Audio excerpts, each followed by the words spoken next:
Alasan Nasar dan Musdalifah bercerai memang sejak dahulu tak begitu pasti.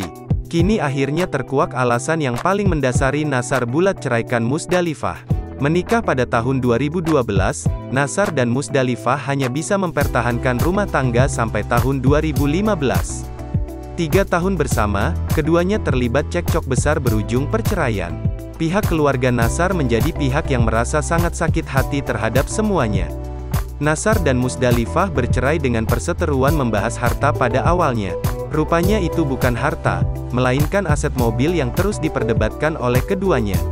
Nasar yang kadung kecewa, merasa sakit hati ketika keluarga Nasar dihina Musdalifah.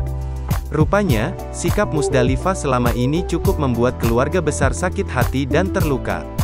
Musdalifah ternyata cukup sering membahas seputar aset dan harta bendanya dengan Nasar. Tetapi dengan nada mengancam dan kerap meremehkan sang pedangdut. Pasalnya, Musdalifah melakukan sesuatu yang membuat keluarga besar Nasar merasa terhina. Pernah suatu ketika, Nasar menggunakan mobil mewah di pom bensin, lalu sekelompok orang mengambil paksa mobil tersebut.